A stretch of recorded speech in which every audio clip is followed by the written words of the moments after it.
Paano maiwasang mag-amoy-kulob ang damit na nilabhan sa washing machine? Ang DIY na ito ay hatid sa inyo ng ADESA.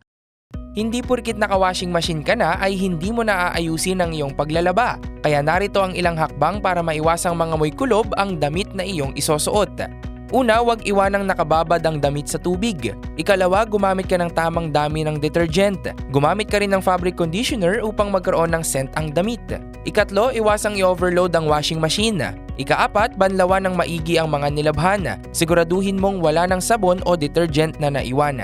At ikalima, patuyuin ng maayos ang damit. Isampay mo ito sa lugar na mayroong hangin at sikat ng araw. Gets mo ba? Sige nga, do it yourself! One day, isang araw, masayang naglalaba si Snowy. Ilang kusot lang, pagod na at luging-lugi. Samantala, si Witch Morgana, parang may hidden agenda. Si Witch Morgana, here to save the day pala. Just a quick tap on her phone, so fast! Washing machine ni Snowy is here at last. Yan ang delivery bilis ni ADESA. Installment approve bilis na, 0% interest pa up to 12 months.